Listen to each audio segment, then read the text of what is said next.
republic for which it stands, one nation under God, indivisible, with liberty and justice for all. Thank you, Bill. Appreciate that.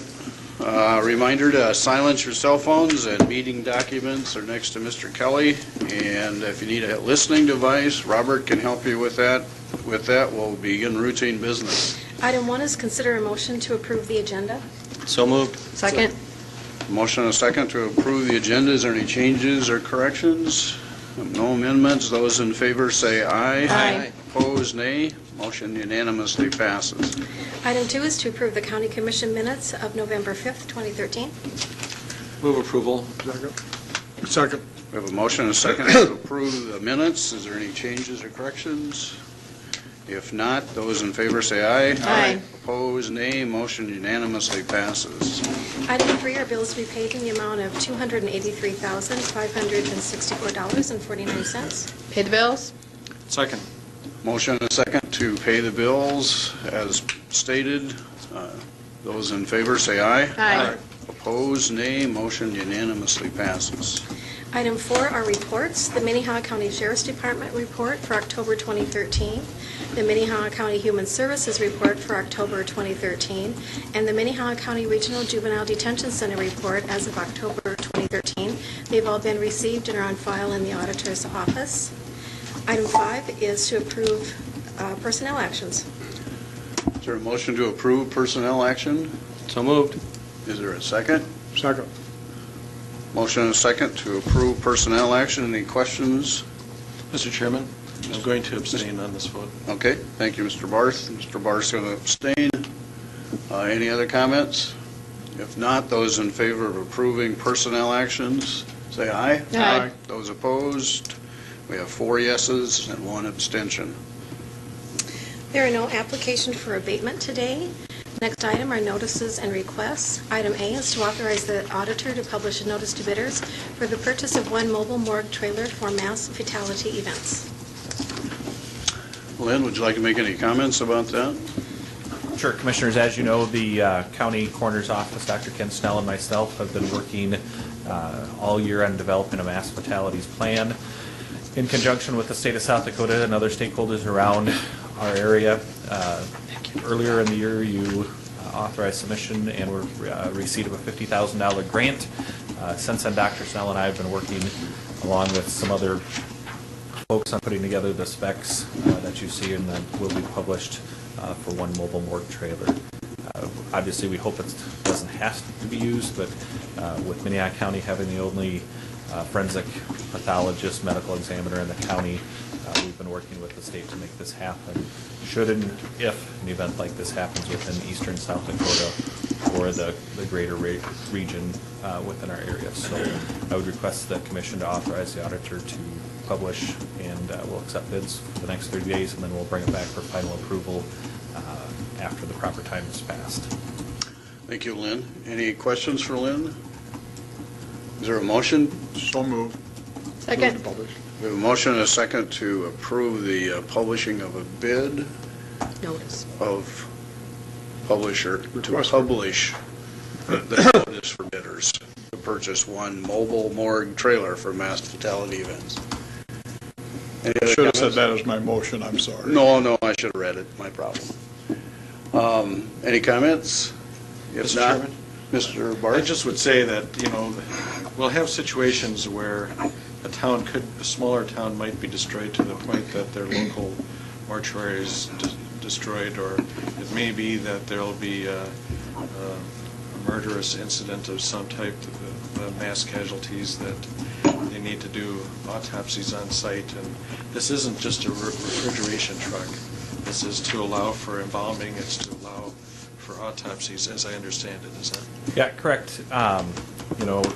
Our plan would probably be, if the event happens in Minnehaha County, that they would just, Dr. Snell would handle those folks within the current system that he works with Sanford Health System. But this is really for the outlying events out in the greater area of South Dakota. And as you know, that's why they're paying for the $50,000 that we hope we can get this for, is for those services. And Dr. Snell already has an agreement with them on regular autopsies that he does, and we'll follow some of that same pathway that If an event happens out there that this is required, that would not, like I said, be only able to do those autopsies, but then the embalming that might be required out there. Question. If you use the mass fatality van or trailer, who, do the volunteers take it out? You know, currently it's going to be Dr. Snell's specs are for a fifth wheel, so we would work with the county highway shop to transport it out there, DJ and his folks, or the state DOT. And then we're still working on the actual manning of it.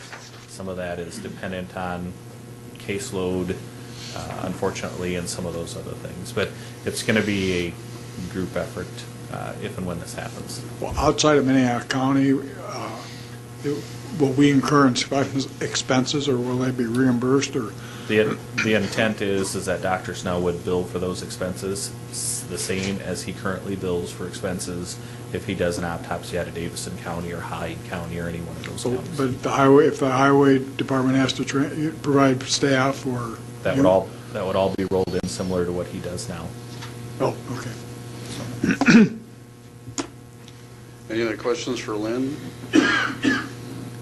If not, we do have a motion, and we do have a second to approve. Those in favor say aye. Aye. Those opposed, nay. Motion unanimously passes. Thank you, Thanks. Commissioner. Item B, a notice from Abate of Sioux Falls to conduct a fundraising raffle to benefit the organization. The drawing is to be held on March 23rd, 2014. That is also placed on file in the auditor's office. There are no planning and zoning notices, and there are no petition for compromise of lien. The next item is opportunity for a public comment. Does anyone have any items that they would like to bring up at this time that are not on the agenda? Mr. Barth? I actually would like to, if no one else is going to speak, I'd like to just go back to an item for a second. Sir? I just want to comment on the applications for abatement. There were, again, none. It was only just a couple of years ago that we had 3 and 4 a week. And I've got to say that clearly the equalization department has pulled up their socks and fixed whatever was wrong there, because we used to have them all the time. And now we're getting very few. No. Good observation. Any other comments? If not, we'll go into regular business. Item number 10. Item number 10 is consider an application from the Retreat at Pointers Ridge for a consume and blend alcohol beverage license. The auditor's office has received an application from Deb Klebanoff, who owns the property, and she's requesting approval for the Retreat at Pointers Ridge to serve wine and beer during the Holiday Jam with the Head Brothers event that's on December 3rd, 2013. They're not going to be selling any alcohol beverages. They're just providing beer and wine for the people at the event. The application has been forwarded to the Sheriff's Department, State's Attorney, and Planning and Zoning Office, and there have been no objections or concerns that have been reported. And I thought Deb was going to be here today, but apparently she's not. So if you have any questions for me, I'll try to answer them. Okay. Any questions for Cindy? If not, is there a motion? Motion approved. Second. Beverage. There's a motion and a second to approve the application to consume alcohol beverages on December 3rd at the Retreat at Pointers Ridge. Those in favor say aye. Aye. Those opposed, motion unanimously passes. Item 11 is consider motions to approve actions associated with Minnehaha County tax deed properties. Bob Litz.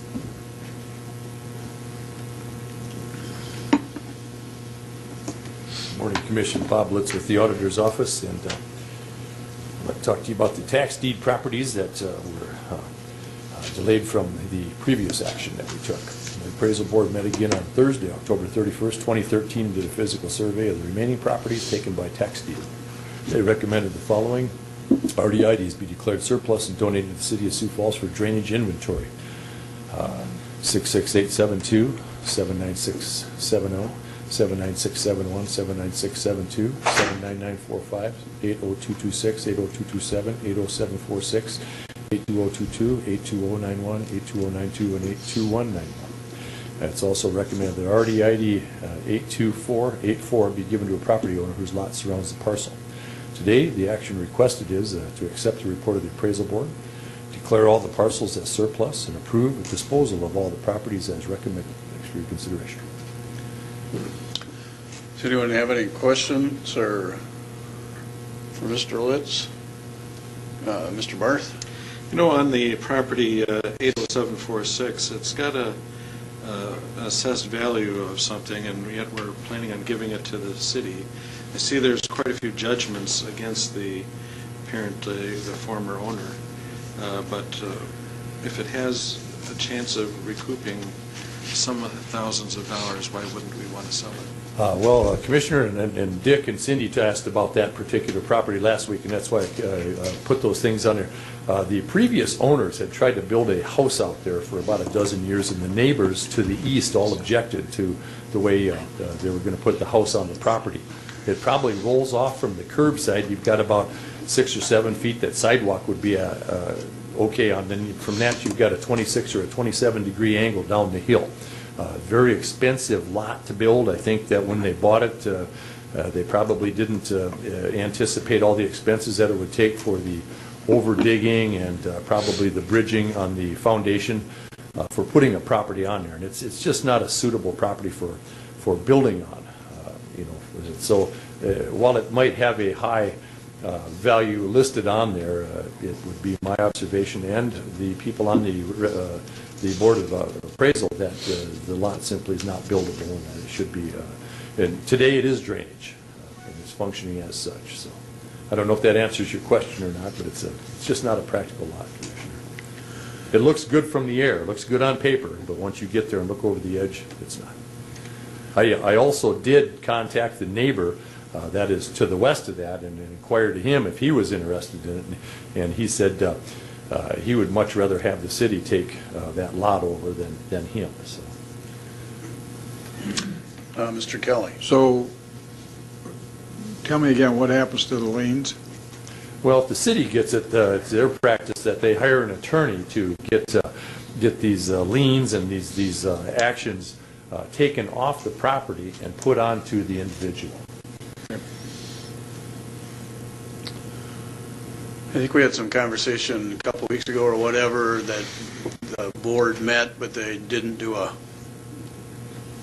personal review of this. They did a GIS review or whatever. Did they go out and look at these? We went out to every one of them this time, Commissioner, and we had trouble locating some of them because they weren't very wide, but we had pretty good indication of where they were at, and most of them are clearly drainage. They either had water on them, they were next to the levee, next to BMP ponds, all that there. The only one that was really in question, and I went and investigated it, was the one that Commissioner Barth had questions about, because I certainly did too. Okay. I believe we need to take each one of these items individually. Does anyone have any other questions for Mr. Litz? I have one other question. I'm sorry, Jeff. I guess it's probably for Kirsten. You know, in the rural area, if there's if a person owns land, let's say on an island in the Big Sioux River, their neighbors have to allow them access to it if there's some way crossing their other property. So let's say that there's a 8-foot by 8-foot square in my backyard that I don't own. Do I have to allow the property owner of that property within the city to get to it so I can park my car there? Basically, there's a process in place where you can petition, I believe, a judicial authority to allow you access to that. I couldn't give you chapter and verse of what that would be, but there are mechanisms in the law that disfavor having properties be an island, so to speak, without some sort of access.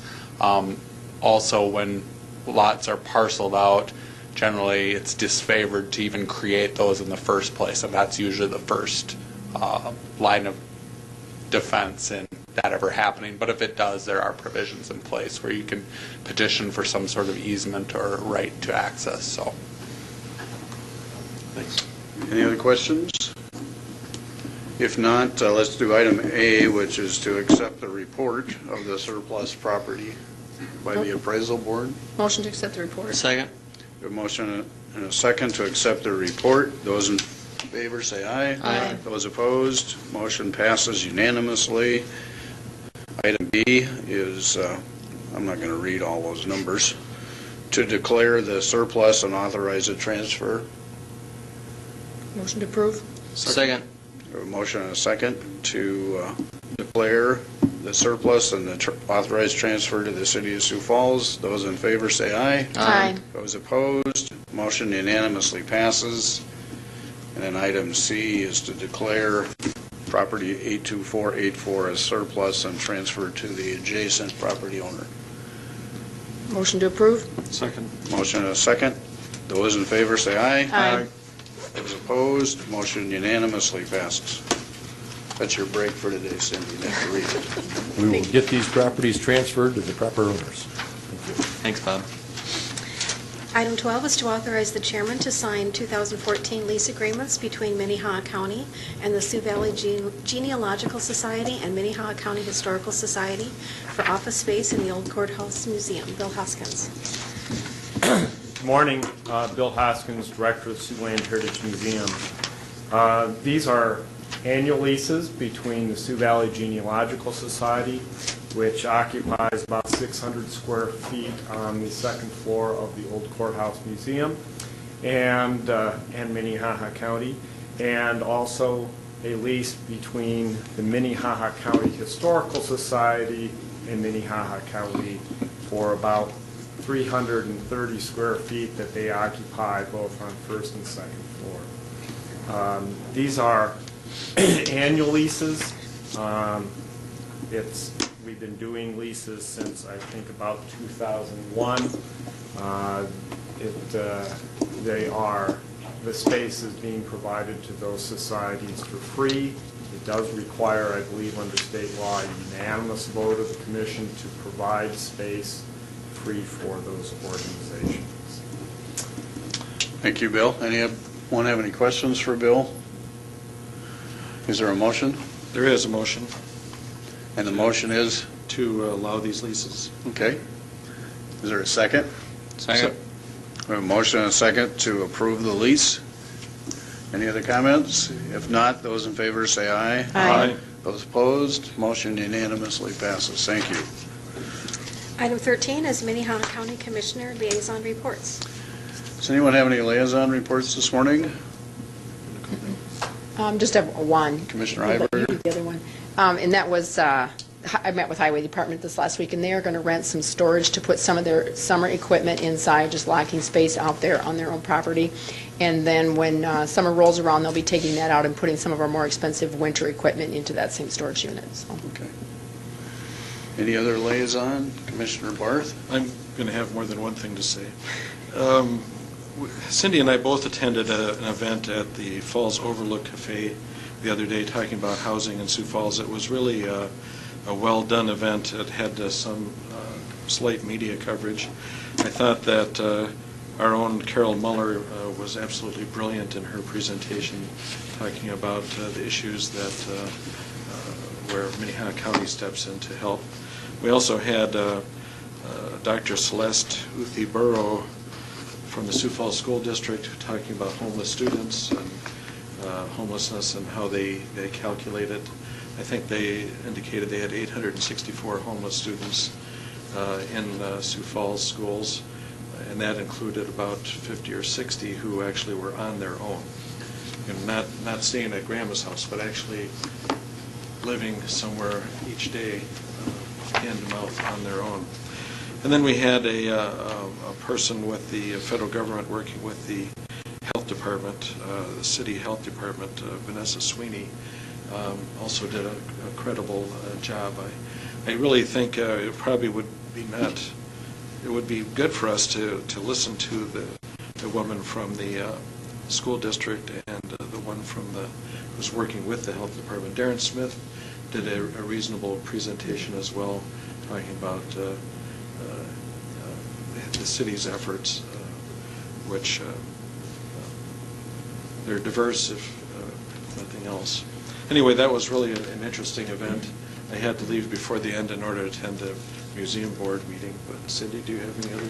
We just finished up after Jeff left with some brainstorming, and everybody, we met in groups of about 4 people, came up with, every table had to come up with an idea. There were about 90 people that attended the event. Obviously, they didn't all stay clear to the end because it started at 7:30 and concluded around noon or 12:30, something like that. But I think they came up with some good ideas that Stacy Teason will be going forward with, at least looking at them and seeing if there's any possibilities with them. It was a very well-attended and a very large group of different people from different resources in our area, so it was a very good event.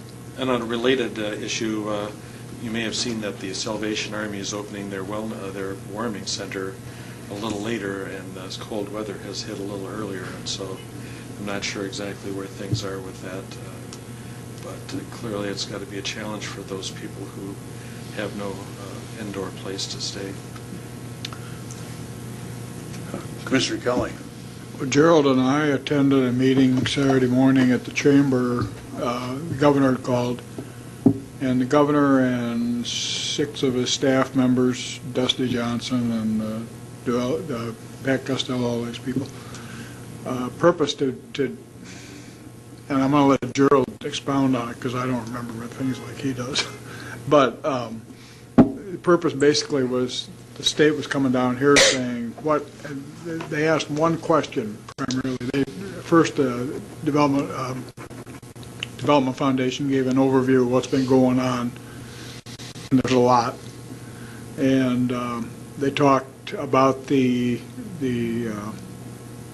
whole northwest area and what the possibilities are there. Then the question that was sent back to the tables, and there were 6 tables of 6 or 8, was what one thing can the state of South Dakota do to help us. Each table broke into a discussion area. I think, correct me if I'm wrong, I think the bottom line was everybody came back to availability of employees. And it was fairly well a consensus on it, I think, and there were about 5 or 6 ideas, and Gerald, you may remember them better than I. But I thought it was a good session. It was an opportunity to talk to the governor and his staff on a one-on-one for a few minutes before the meeting, and they understand 25% of the sales tax collected in the state is collected in Sioux Falls area, and I got a hunch probably the same way with a number of building permits and stuff. But I don't know, you got any extra comments to it, Gerald?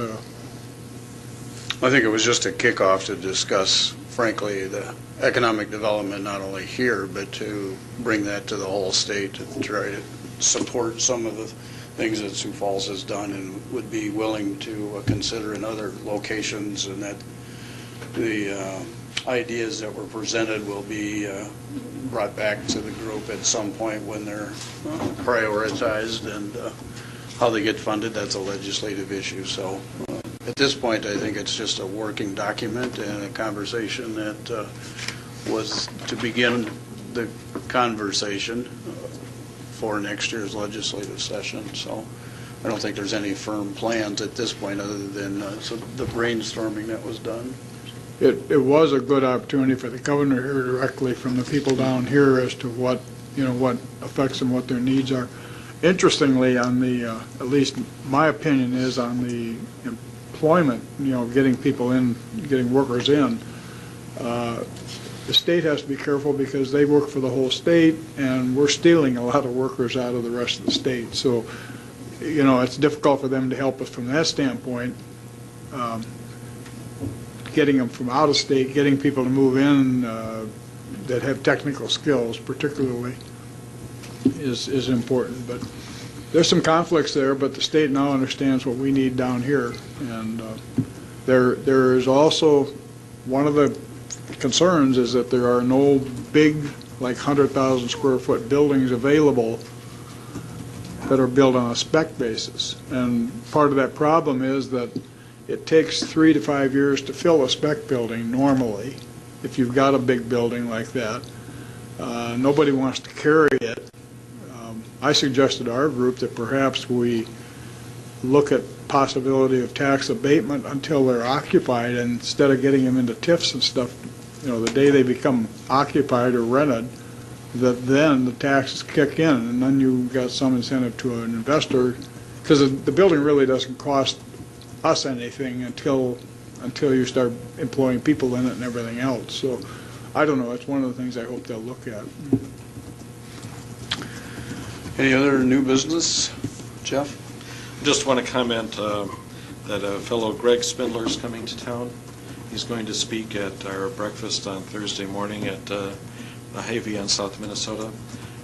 Greg and his wife lost their daughter here in South Dakota in this tragic event out in Pickstown where a drunken driver went off the road 200 feet and hit his daughter and another fellow, killing them both, dragging them an additional 120 feet. And he's an advocate of raising the tax on alcohol for enforcement purposes. And he's going to come and talk to us and then go on to Pierre where he has hopes to meet with the governor's staff. He's already been in touch with them previously.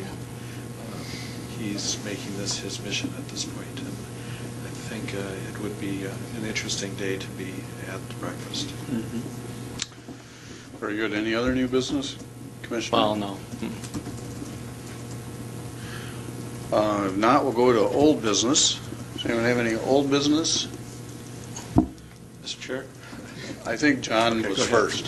Well, I was just going to comment that in the paper today there was an obituary about a person who was quite honestly a partner of Minnehaha County for many years. Bob Baker over at First National Bank passed away, and it was really too bad because I know Minnehaha County, we use First National Bank as one of our depositing institutions for many years, and of course Bob went out of his way to be a good citizen in this community, so it's a real tragedy. Mm-hmm.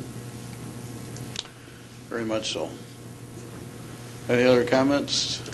I was just going to say, I think that the MOU on the museum project has gone out to the city, and we'll be looking at that in joint session, as I understand it. Okay. If not, we do need to go into exec session this morning for personnel and litigation issues. Is there a motion? There is. Second. A motion and a second to go into exec session for personnel and litigation. Those in favor say aye. Aye. Those opposed, nay. Motion unanimously passes.